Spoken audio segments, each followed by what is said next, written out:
Hi friends, welcome to my channel Sudha చెప్పే కథలు. నేను మీ ఫ్రెండ్ సుధా.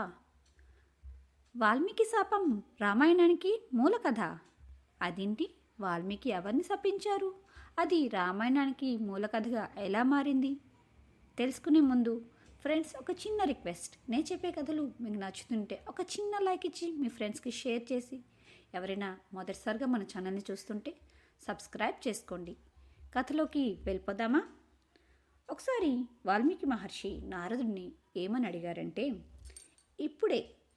ఇక్కడే ఉన్న గుణవంతుడు, వీర్యవంతుడు, ధర్మాత్ముడు, కృతజ్ఞతాభావం కలిగినవాడు, సత్యం పలికేవాడు, దృఢమైన సంకల్పం కలిగినవాడు, చారిత్రం కలిగినవాడు, అన్ని ప్రాణుల మంచిని కోరేవాడు, విద్యావంతుడు, సమర్థుడు, ఎన్నిసార్లు చూసినా ఇంకా చూడాలనిపించేంత సౌందర్యం కలిగినవాడు, ధైర్యవంతుడు, క్రోధాన్ని జయించినవాడు, తేజస్సు కలిగినవాడు, ఎదుటివారిలో మంచిని చూసేవాడు, అవసరమైనప్పుడు కోపాన్ని తెచ్చుకోగలిగినవాడు ఉంటే నాకు చెప్పండి అని అడిగారు. నువ్వు చెప్పిన గుణాలన్నీ ఒకే మనిషిలో ఉండడం కష్టమే, కానీ ఒకడున్నాడు.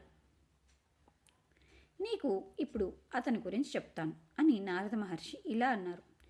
ఇక్ష్వాకు వంశంలో రాముడు అనే పేరు గల ఒక వ్యక్తి జన్మించాడు. ఆయనకి నువ్వు అడిగిన 16 గుణాలు ఉన్నాయి అని చెప్పి 100 శ్లోకాల్లో సంక్షిప్త రామాయణాన్ని వాల్మీకి మహర్షికి నారదుడు చెప్పి అక్కడి నుంచి వెళ్ళిపోయారు. అది విన్న వాల్మీకి మనస్సు చాలా ఆనందంగా ఉంది. ఆ రోజు సంధ్యావందనం చేయటానికి భరద్వాజుడు అనే శిష్యునితో కలిసి తమసా నది తీరానికి చేరుకున్నారు. అదే సమయంలో ఒక చెట్టు మీద సంభోగం చేసుకుంటున్న 2 క్రౌంచ పక్షుల్ని చూశారు. అప్పుడే అక్కడికి వచ్చిన ఒక బోయవాడు పాప నిశ్చయుడై మిథున లక్షణంతో ఉన్న ఆ మగ క్రౌంచ పక్షి గుండెల్లో బాణం పెట్టి కొట్టాడు. కింద పడిన ఆ మగపక్షి చుట్టూ ఆడపక్షి ఏడుస్తూ తిరుగుతుంది. అప్పటిదాకా మనసులో రామాయణాన్ని తలుచుకుంటున్న వాల్మీకి మహర్షికి ఈ సంఘటన చూసి బాధ కలిగి ఆయన నోటి వెంట అనుకోకుండా ఓ మాట వచ్చింది. ఓ దుర్మార్గుడైన బోయవాడా, మిథున లక్షణంతో ఉన్న 2 క్రౌంచ పక్షుల్లో ఒక క్రౌంచ పక్షిని కొట్టినవాడా, నీవు చేసిన పాపం వలన నీవు ఎక్కువ కాలం జీవించి ఉండగాక అని శపించాడు. ఆయన స్నానం ముగించి ఆశ్రమానికి బయలుదేరారు. కానీ ఆయన నోట్లో ఈ మాటలు తిరుగుతూనే ఉన్నాయి. మనసులో ఆ క్రౌంచ పక్షులే కనిపిస్తున్నాయి. అలా ఆయన శిష్యులు కూడా ఈ మాటల్ని ధారణ చేశారు. అలా అది ఒక శ్లోక రూపం దాల్చింది. ఇంతలో చతుర్ముఖ బ్రహ్మగారు అక్కడ ప్రత్యక్షమయ్యారు. ఆశ్చర్యపోయిన వాల్మీకి మహర్షి బ్రహ్మగారిని ఆశ్రమంలోకి తీసుకెళ్లి కూర్చోపెట్టారు. అప్పుడు బ్రహ్మగారు అన్నారు, ఓ బ్రాహ్మణుడా, నీ నోటి వెంట వచ్చిన ఆ శ్లోకమే రామాయణ కథ. ఇంతకీ ఆ శ్లోకంలోని పదాలకి అర్థం, మరి ఆ శ్లోకం ఏంటో చూద్దామా? నిషాధ అంటే బోయవాడు అని ఒక అర్థం. అలాగే సమస్త లోకములు తన యందు ఉంచుకున్న నారాయణుడు అని కూడా మరో అర్థం ఉంది. మా అంటే లక్ష్మీదేవి. మా నిషాధ ప్రతిష్టాం త్వమగమః శాశ్వతీ సమాహ అంటే లక్ష్మిని తనదిగా కలిగిన ఓ శ్రీనివాసుడా, నీ కీర్తి శాశ్వతంగా నిలబడుగాక.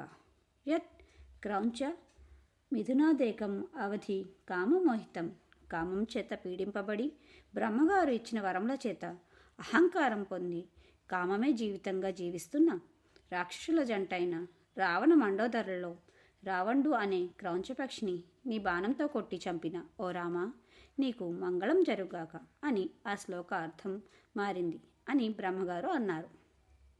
నా శక్తి అయిన సరస్వతి అనుగ్రహం చేత నువ్వు ఈరోజు రామాయణాన్ని పలికావు. నాయన, నేను నీకు వరం ఇస్తున్నాను.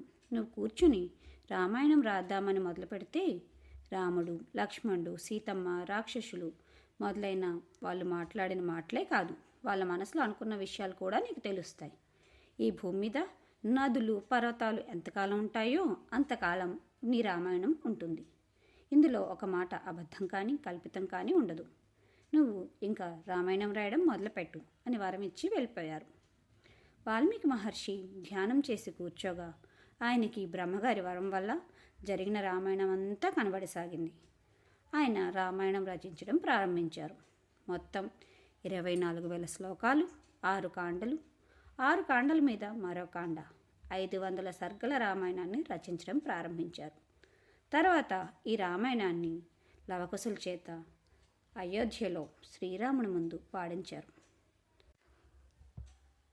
ఈ విధంగా వాల్మీకి శాపం రామాయణానికి మూలకథగా మారింది. అయితే ఫ్రెండ్స్, దశరథ మహారాజుకి పిల్లలు లేక పుత్రకామేష్టి చేశారని మనందరికీ తెలిసిన విషయమే కదా. అయితే అది చేసేటప్పుడు అతని వయస్సు ఎన్ని వేల సంవత్సరాలు నెక్స్ట్ కథలో తెలుసుకుందాం. ఎవరైనా అతని వయసుని మీరైనా ఊహిస్తే నాకు కామెంట్ బాక్స్లో తెలియజేయండి. Okay, thank you.